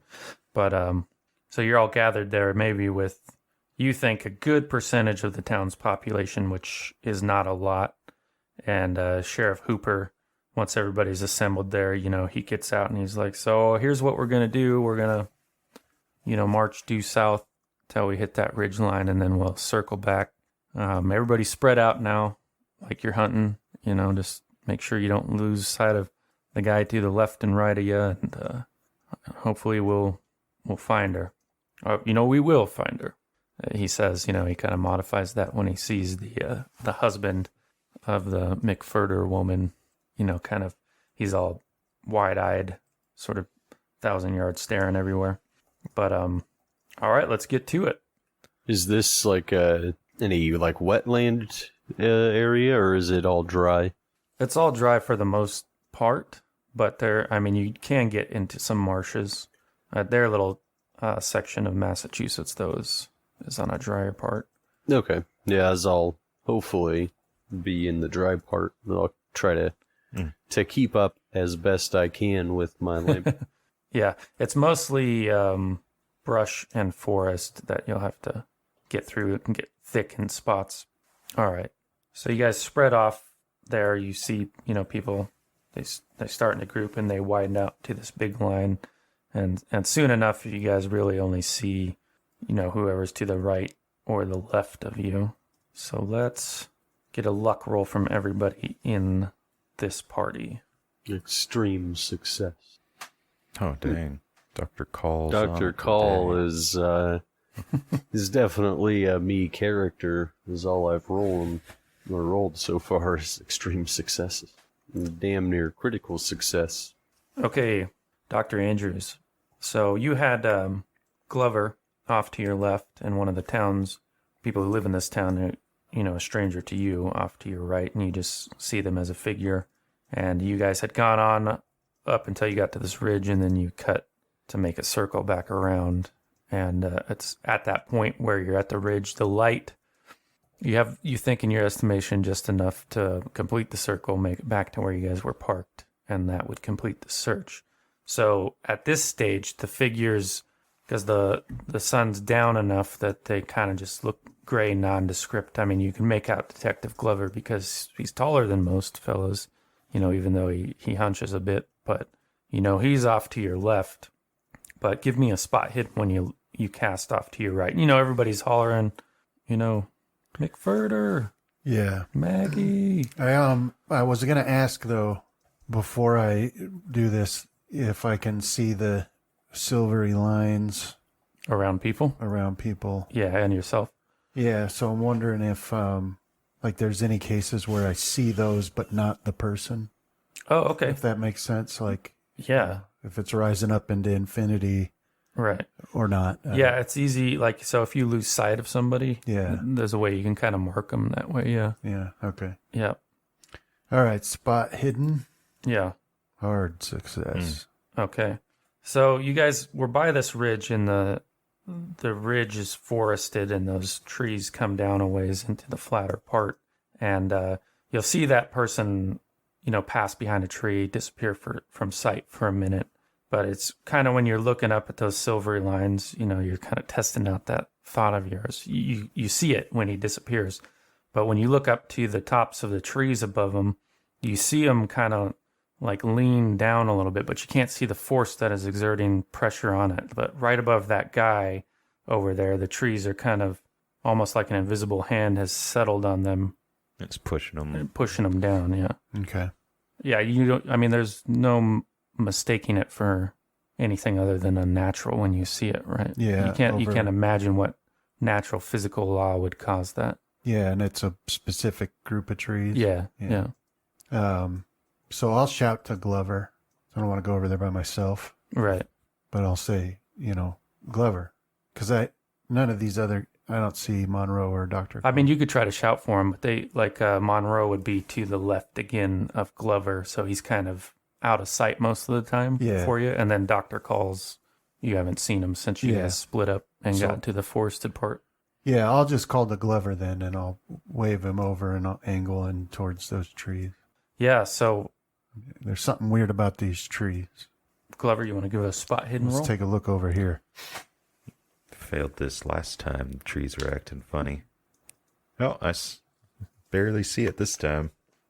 All right, so that townsperson comes out from behind a tree, and you spot what Dr. Andrews is talking about, because when you got there, you didn't see the force occur, so it was a little difficult to see what he was saying, but it moves. It's like it slides across the treetop, almost like it's stalking the progression of this townsperson, whatever force is being exerted, it sort of glides behind them a little bit. And then into the branches, you kind of see them part in a strange way. Did you see that? Oh, yeah, like my one good eye will be kind of wide. Okay. And I think I might have, like, subconsciously, like, unbuckled the button on my holster. Right. Okay. I just kind of thumbed it open real quick.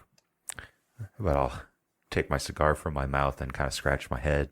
I think this is more Monroe speed. Yes. Dr. Andrews. Absolutely. We got to get him over here. All right. Keep an eye on him. Okay. All right. So as Glover goes to alert Monroe and you keep your attention on what's occurring here, suddenly you see the force, whatever's causing these trees to bend, the branches to part. That stops occurring, and they flap back together, waving a little bit before they settle. But then that figure you were watching, the person, this townsperson, it was a guy, middle-aged. He suddenly stops in his path, and like his arms go up like this, and he almost does sort of a comical like two-step shuffle before he just lurches over soundlessly, collapses to just a crumpled form on the forest floor. Okay. At that point, like while that's occurring, you've caught up with Monroe. And John, as you're playing through the eyes of Dr. Call here, you might have been paying more attention to Monroe than anything else, because you see Glover come up and chat with Monroe for a minute, but you don't know what they're saying. But anyhow. Well, Yeah, so I'll take off at a dead run then towards the guy who collapsed, and I'll shout, for Glover to, double time it with Monroe. Yeah, so you might be, mid alerting Monroe to what you guys had witnessed. Yeah. And you hear a shout from Dr. Andrews. Yeah, so I'll Monroe, and I'll kind of get up to him. I'll be like, there's something weird going on with the trees. Andrews pointed out to me. I didn't see anything, but we're figuring it's more. And then probably Andrews yelling by that point. Yeah.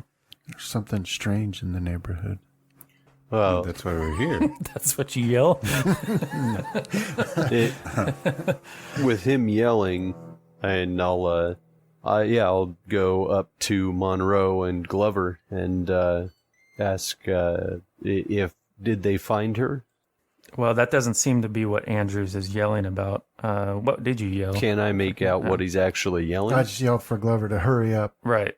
Yeah, he's yelling for Glover to hurry. But meanwhile, Andrews, you're hustling over to this collapsed form. Yeah. So this man, like I said, middle-aged, he's grade early, just collapsed forward. So Yeah, so I'll go up and do like a first aid or a medicine or what? What do you think? yeah, well, when you roll him over, you see it's completely unnecessary because, Scooped out. sightless eyes look back at you, and he has a hole with a too smooth, opening Oh, in it, yeah. right? Yeah. That's kind of what was described to you by Whitmire and Glover the other day that occurred to these vagrants. Mm-hmm. But yeah, the dude was probably dead before he even realized it. But I didn't see what did it. No. Yeah. Okay. But you can give me a medicine roll when you look it over. It's bleeding profusely. So yeah, you're pretty sure that the heart is missing. Mm-hmm. At least the heart. Yeah, so then I guess at that point I'll look over to the other side, the nearest person there, Right. and I'll shout at him to get the sheriff. Yeah, because your shout had alerted the one who was beyond that, so he starts heading your way, and also these guys would arrive, which I think everybody is immune to this sort of thing except for Mr. Monroe. Oh, goody. The one that's crazy right now. All right. And who didn't get a good night's sleep. Sanity, Yes, penalty or bonus or anything? just the normal roll. All right. Wow, that was, yeah. That was doomed. Dang. That was, close. Well, that's a D6 sanity loss. And instant insanity, too. Jeez. Yeah, that puts me into a permanent state for the rest of this, doesn't it? No, you could lose 6 more points before you were indefinitely insane, but it does provoke another temporary bout of madness. All right, Mr. Monroe, so you see this person that's been killed by unknown means, and your mind already on edge, already uncertain of what is real, just snaps, and it's in that moment where the flight, fight, or freeze mechanisms of the various personas that you know are somewhere in your subconscious kind of all react at one time, and they're all grasping for control. And so, if you roll a d10 for me, let's see how long this will go for. 9 rounds. And I added, it should be in your macro bar. I'm not sure what will appear on your screen. Mine's on the bottom. But I made a macro called Persona, if you want to roll that a few times for me. I don't see a macro. Yeah, scroll up a bit. It'll be in the... Oh, over there. Okay. In the chat log. Okay.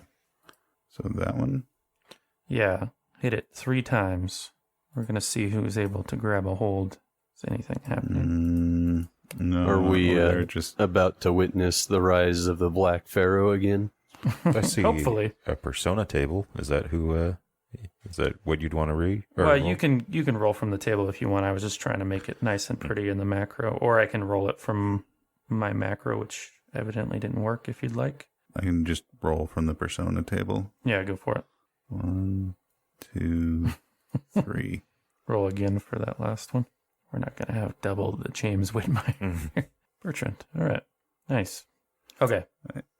So if I can get a power roll from Jack Glover, Jimmy Whitmire, and I will roll out Bertrand Merriweather, and one from Monroe as well. 'Cause I don't know if Whitmire will make an appearance out in the field today. Looks like Monroe wins. I didn't see the Merriweather's roll, so he might have powered us Just through. means that Whitmire should roll twice. Whitmire takes this opportunity to roll power instead. Okay, Yep. so so we'll go Monroe first. So you have that first round to realize what's occurring. You know, your suddenly crowded head seems loud with voices all clamoring. You know, impulses even, right? But they kind of manifest as voices like, "What should I do in this situation?" You know, so they're all clashing, but you feel it coming. So you can do something based off of this force that's about to descend on you if you wish. Hopefully minimize the fallout. Yeah, I'll quickly look at Detective Glover and say, "Do you have your handcuffs?" Luck roll? Sure. He left him on his wife. Yeah. I'll say, "What happened to me at Merriweather's is about to happen again. Handcuff me so I can't harm anyone." Yeah, I'll do that. Okay. And yeah, I'll quickly put my hands behind my back so that he can handcuff me. More worried about Nope. what you shed back there, though. Take him Monroe. down hard. You don't want him speaking. Oh, yeah, I'll handcuff him. I'll take his bow tie off Okay. and just either gag him somehow with it, stuff it in his mouth, or tie it around his head. Okay. Let's But get yeah, you out just- and then I'll push him out of sight, hopefully, before the frickin' sheriff gets here. Yeah, you got that. The other stranger, the other townsperson who was walking up to see what you guys were doing, gathered around this corpse. He's like 20 yards off, still heading in your direction. Yeah, as I start to descend into my madness, I'll say, "Just tell them that I have PTSD or shell shock from the war." Yeah, you got it. So, for your part, Andrews, you were looking at this corpse, knelt down in front of this recently deceased person, and you're hearing that commotion going on behind you. What do you plan to do? Yeah, I mean, I don't know what I can do for this man, and maybe I could. I mean, maybe I could put Monroe out. Give him a sedative? Yeah, That might work better. yeah, I'll do that. Take my medicine bag and I'll stab him in the eye with a sedative. All right, Glover, you were strangling a man. You wanted to, or that was your plan anyways, or beat him with something. That you were in a room. You were going to do that, but now you're not in a room. In fact, now you're looking at you. You're looking at yourself, spitting image. and you just moving your hands. You realize you can't. You've been restrained. Did you go in the front or the back? Behind. Okay. Yeah. And there's something in your mouth, but there's another guy, Dr. Andrews. You were introduced to him briefly, coming at you with his syringe. What do you do? Man, I guess I'm going to use my superior size that I'm used to. I'm going to try to put my shoulder in them. Okay. Get out of here. Whatever is happening, that's not me, first Right. off. And then Dr. Andrews, I barely know. So, yeah, it's time. Maybe they've kidnapped me or something. Yeah. Yeah. This could be a mob hit. Who knows? All right. So, Monroe, since it's your physical stats, you're trying to just nudge them out of the way so you can make a run for it, basically. So So a strength check. that sounded like the angle. Strength or was going size, I'd for. say, Or right? size, yeah. Yeah, I'd go for size being me. That's probably what Jack relies on. Yeah. So size check. Yeah, hard success. Oh, Nice. you're kind of big. Are you wiry? Yeah, He's kind of round, wasn't he? He's pretty tall. He's got a little bit of a portly belly, but yeah. Okay. So for you guys to, stop him from getting around you, you have to succeed on a brawl roll to get a hold of him. So both the Jack Glover, that is not the Jack Glover at Monroe's head, and Dr. Andrews would have a chance at that. Yeah. Surprise! I'm not good at brawling. So here we go. All of us. Oh, nice. So you need a hard or better. Nope. All right. And then we'll give Dr. Call. You still got his character sheet open, John? Yep. We'll give him a psychology roll to get like a read on what's going on here, because you were still coming up being the furthest one away. This is confusing as hell. So a cuffed These Monroe guys are as streams, crazy as everybody's been telling me. Fascinating. breaks away from the two men, and he runs by you before you really have by Dr. Call, before he has a chance to figure out what's going on, and you start booking it, Glover. Mr. Not Monroe, Glover. what is wrong? Which way you heading? Towards the ridge line, or you can see some twinkling the lights in the distance. As Warm the smell sun's of going down. Colitas drifting up through the air. All right, yes. Towards the lights, Okay. but he needs to try to get out of these, or I need to get out of these handcuffs. Do I know any sort of potential trick or weakness to handcuffs that might help me get out of them? Ooh. Do you keep like a spare key on yourself somewhere that you might try and reach But for? you wouldn't have it. But Yeah. yeah, you might try to reach for it. Well, I'm going to look at that suit and Yeah. this must be some sort of shaming tactic. Yeah, I'll say like normally to break the cuffs, I would put it at the hard level. But if Monroe we'll say if you come at it just the right way, it's more about the leverage. If you get it down and like pull up, I think that's how those cuff breaking guys do it. All right. Yeah, that it can be done, and But he needs to get, or I need to get to. you need I a to break moment to line of do sight. it. Yeah. So the first thing is running. So is anybody going to give chase? Oh yeah. We can't Yeah. let a crazed Monroe out in the wild like this. All right. So get a Constitution roll from everybody involved in the chase. So I use my constitution? Yes. Okay. Hey, you're not here, Whitmire. Yeah, Apparently, yeah, but, the panic has... Dr. Call is, and he was a He's first out of round pick at in his community college or whatever they have back then. Yeah, I could see him being like some sort of what'd it be? Would it a rugby, early football? Yeah, it was So a failure before for you my guys that are horse giving, accident. for you guys that are giving chase, it just removes 1 from your movement speed. So if you pull that up and tell me what you got. 4 for Dr. Call. Okay. Yeah, where do you find movement? I think it's in your combat, maybe. Wow. Yeah, so Actually pretty 7. fast. 6. 7. 6, 7. Yeah, 7 for me. Okay. So because your moves come in at lower at what's Monroe's move? 7. So we got a 6 and a 7, and you're the 7. So you're Dude, he shouldered me in you're- the right spot. right. He knocked the wind out of you a little bit, and I mean, Dr. Call gives a half-hearted attempt, but then he just flaps his hands at the foot chase after a minute.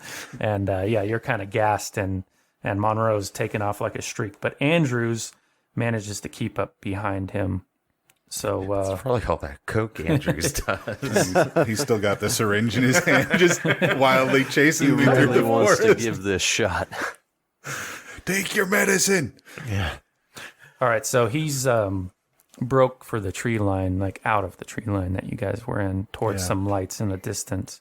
And you can see that he vaulted over like a ditch that was at the edge of this field, pure adrenaline or something like that. But he's ahead there. So basically, you get an action you can take. You can close the distance. You could draw your weapon and try to shoot him down. Whatever you want to do.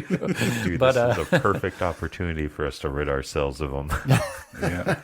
Or you just can try to close the distance. But I You will like have to navigate over, if you take the ditch more carefully, you're going to lose a little ground on them. So if you want to vault it like he did, you can. All you need is a dex roll or jump skill if that's higher. All right, let me see if I even have jump. Look, if Indiana Jones can do it, I think Dr. Andrews can do it. Yeah, and I've been in a pyramid. Mm-hmm. Yeah, so I'm guessing. Okay, so yeah, it'll be dex. Okay. Push it. Yep. You saw you had to slow down because it was a little bit. There's some old fence posts like in a pile, and so your good trajectory was sort of messed up. But you Yeah. just think you might clear it anyways. Yeah. If not, you might take a little damage on a bad fall if you fail to push. Okay. Yeah, and so push is just another roll. Yep. Yeah. Oh, We're failing in all the right ways today. All right, so you land on this. You weren't correct in your assessment that you clear it, so you land atop it, and it was sort of stacked haphazardly, and it gives away. And just roll. We'll do a D3 for I've done that in real life. potential damage. So 3 points of damage. You feel a sharp pain in your ankle run up your shin. You don't think you broke anything, but you had to stop for a minute, so you didn't really gain any ground on him. Okay. All right, Glover, and there's pretty much no getting back into this for you once they've gone on a ways. I'm going to shift to preparing for covering Monroe's ass and explaining Yeah. the corpse. Yeah, so by now that guy, the other town's person, has walked up and he's like, "Dear God, what happened?" Yeah, I'll stay back. Animal got him. Just stay back. I think he's dead though, but stay back. Yeah, you can see he was shocked. He took a minor sin hit to seeing that, so he's just willing to take your direction for now. Wait for the sheriff. Go get the sheriff, in fact, if you know which direction he's at. All right, so who was next in our list? Then I'll kind of like take a big deep breath and then just light my cigar. Oh, boy's got the devil in him. More than you know. All right, so the Bertrand Merriweather persona comes to the fore. When it comes in, he realizes he's in. Maybe you can give him some direction here, John. So he realizes that he was in the fight of his life with one of these guys. He saw at his father's real will reading, one of the sycophants and, the hanger-oners and whatnot. And you're running for some reason. You're in mid-stride, but you got your wind. You're doing good as far as that goes. You got your hands cuffed behind your back, and you're trying to work something that's been stuffed in your mouth, out of your mouth, as you're sort of taking in breaths there. But when you glance over your shoulder, you see, you think his name was Dr. Andrews. I think that's what the name was at the will reading, but you're not sure. But you did see him there, and he's chasing you. You're pretty Needle in certain. hand. Yeah, he's brushing himself off, but he's going back into, like, running after you. What do you think Merriweather does, John? Well, he has to keep going, because obviously there was something happened that this Andrews fella didn't get what he wanted out of my father, and now they've kidnapped me and restrained me, and I've escaped. So it's pure escape mode here. Okay, so you keep running. He's coming up on some of these buildings. So you run by a little shed, and we'll move up Look over for here. something that's big enough to maybe have multiple exits or more than one Okay. exit, so that I can try and lose them. Hopefully, lose them while they search for me inside. How close are we to the train depot? You were luckily on the opposite Okay. side of town. So so Dr. Andrews, you gonna keep going after him? You haven't lost him yet. You lost a little ground. You might be able to. Yeah. I'm going to manipulate the strands of time. Very nice. Oh, no, now you're going to look like the freaking Terminator chasing after him. I hope it's the Merriweather or the Whitmire persona that gets Terminator Dr. Andrews coming out after him. All right, so you crook your damaged hand and pull on these strands that you know have a relationship now to how fast you're able to move. It condenses time somehow, maybe. And you see up ahead as the effect takes place, Monroe kind of slower and is running. But how much did you want to spend on it, magic points and sanity-wise? Well, I mean, could I catch him in one round? What does it add to your move, according to the It spells? adds 2 to the move rate and increases my dex by 50. You will catch him in the round after. Okay. Yeah, but it is a pretty significant amount. Like, you tear up that field once it's going. Yeah. And you're, like, right behind him as he's going around a little woodshed Yeah. that's on somebody's property. Yeah, so I'll keep it going for the 2 rounds then. Okay. All right. For 2 magic points and 2 sanity points. All right, Glover, go ahead and give me a... No, they're not far enough away yet. So you saw Andrews go down.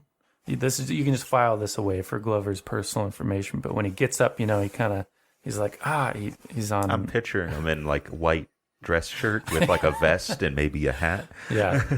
But when he takes off running again, it's unreal, right? To witness, It Looks like those talkies or not the talkies yet, but those movies where they kind of speed it up. Right, yeah. Well, it's like you can imagine somebody running that fast, some sort of athlete doing track and field, but you didn't see that coming out of Dr. Andrews, but suddenly he's just chewing up the ground and he's right on Monroe's tail. Whitmire. Did you want to do anything though, Dr. Andrews, or just watch in disbelief? Oh, yeah, I'll just Sorry. puff on my Clever. cigar and kind of squint my eye at it. You're probably starting to wonder, what the heck did I get myself into? One can make me do things I don't want to do, and the other's some sort of speed freak. Well, maybe that's possible. All the coke that he's always ingesting. We should probably really think about doing something about that legally. He just went down for his speed shooters of coke he keeps. He's like... All right, so Whitmire. This is the Whitmire persona, which rewinds the clock again to your meeting in Peru with Monroe about all these artifacts you guys had hustled out. And Do the personas not... they don't share the memory. The memory goes back to when he used the power on him, right? So you don't know anything about this anything that's happened since then, right? Well, I guess it would... Yeah, I was going to say... It would share the memory because that's added onto it. You're right. So... I think the last thing, is him backing away from a corpse he's bitten into or right. something. Yeah. Yeah, the last thing you remember, you're pretty sure you were biting into a corpse, although you didn't want to believe it. And the only proof you had was the taste of blood in your mouth. But just before that, you've been talking to Monroe, and he kind of, normally it was hard to pay attention to what he was saying, but when he started talking that time, you really had no choice but to pay attention. And so anyhow, Whitmire, you find yourself running. Your hands are behind your back, cuffed there. You've been in those a few times. You know what that is. There's something in your mouth. And when you look over your shoulder, you see the terrifying appearance of Dr. Andrews moving fast, more fast than you think he should. What does Whitmire do? You're by a woodshed. Just looking at how fast he's moving, you don't think you're getting away from him. Well, lucky for me, I know how to break out of cuffs. So, as I'll can I use locksmith to try and get out? Yeah, go for it. Let's say some trick. I'll Push I'll it. push it. Yeah, Okay. because I slip my wrists on it if I fail. Dies. Break All your the thumb. sharp edges, right? So yeah, like a magician, you work those cuffs open and they clatter to the He ground. spent the whole summer learning how to dislocate and relocate his thumb. Yeah.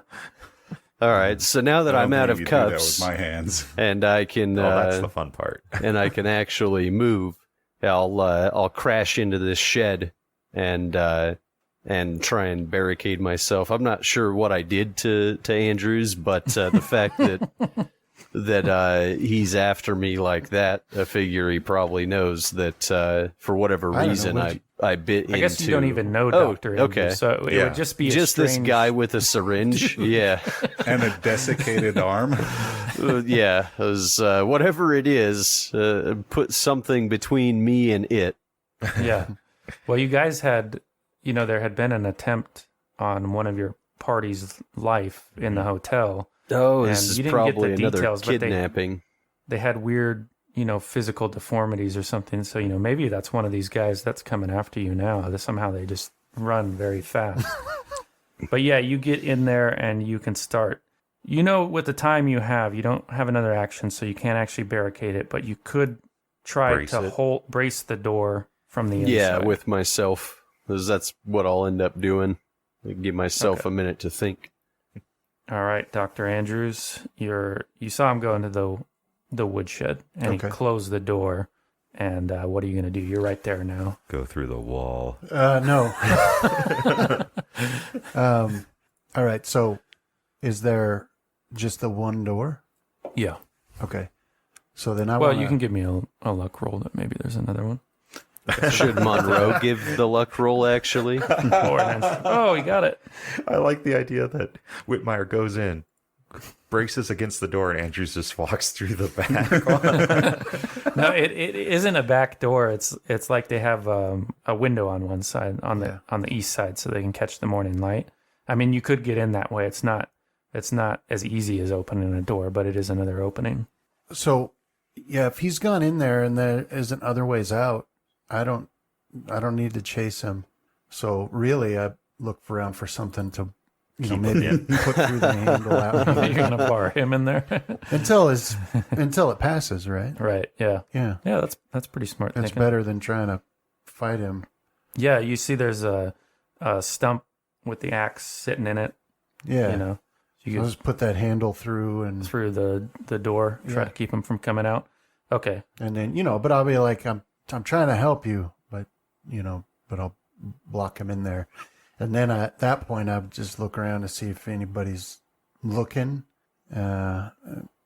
Yeah, you're not totally out of sight of where Detective Glover and Dr. Call and the other townsperson was, but for them to make out any details would be pushing Yeah. it. So they would just see figures around a woodshed, basically, in the distance.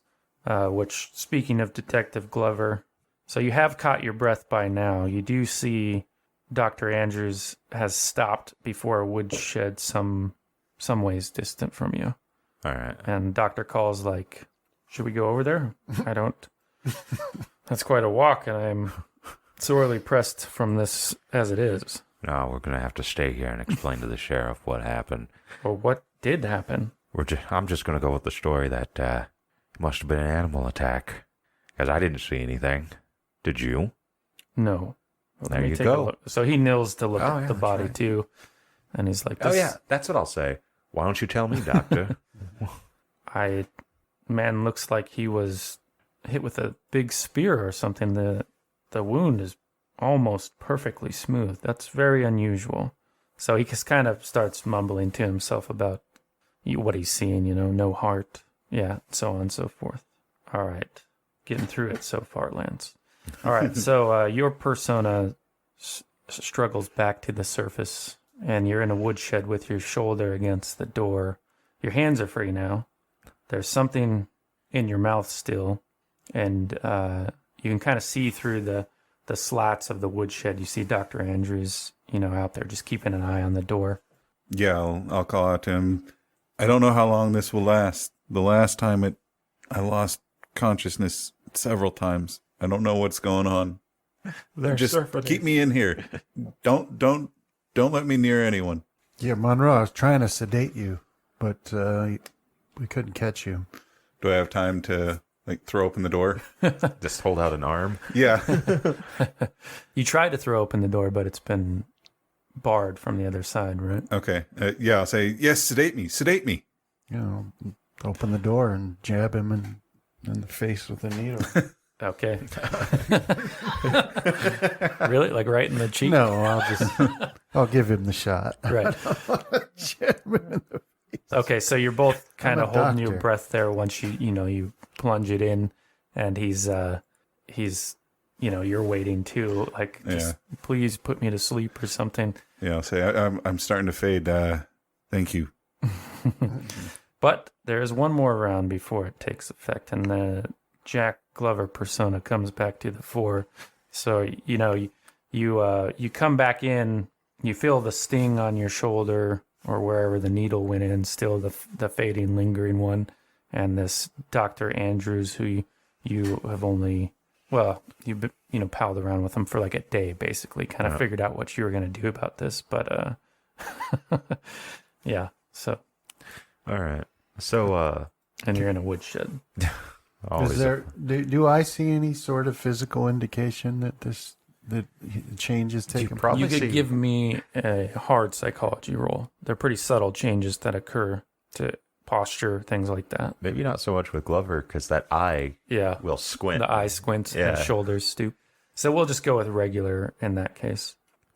But it's not the... Oh, I think you got it, right? 36. Yeah, I would have.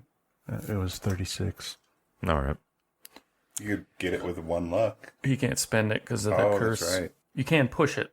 The downside being that you would take the read for something else, right? Yeah. Okay. Yeah, so you just don't pick up on that. After all, you were in a foot chase. Yeah. Your heart's thumping, adrenaline's going a little bit. But yeah, so anyhow, Glover, there you are. Yeah, I'll kind of make a shows all a ploy, huh? And I'll reach for my gun, like who sent you? Oh. He pulls out a flyer. Yep. Yeah. So I'll be like, so who sent?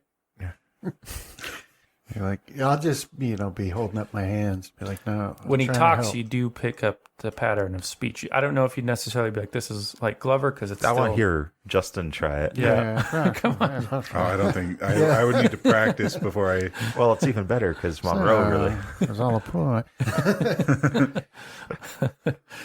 But yeah, it's Monroe's voice, but it has a slight different sound to it. So since you didn't pick up on the psychology, we'll say you won't immediately think of Detective Glover, but he sounds different than Monroe normally does. Right. So there's a different Yeah. personality.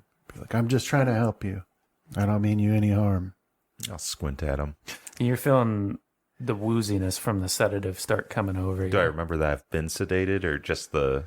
That's what he had planned to do when you first came in. You were in this field, that's what they wanted to do, but you don't know how it got to this point. What'd you do to me? Just some vitamin C. Vitamin. Cocaine. Some penicillin. They gave you cocaine. All right, so yeah, he starts slumping down, and you Yeah. help him. Try to catch him. Make I'll sure try he to doesn't. Yeah, sleepily kind of some push him off. half-hearted pushing okay. away. But then Monroe seems to be unconscious, and we'll jump over to the real Whitmire one more time as you're waiting in your safe house, and Robbie walks in and he says, "We got him. They're bringing him here now, boss." Mm-hmm. And we'll call it a session there. Thanks for playing, guys. Yeah, Thank you. Shoot, man. That was good. Yeah. That was fun. Everyone getting a chance to be Lance is. Okay. So, do we get to take over parts of John's crew?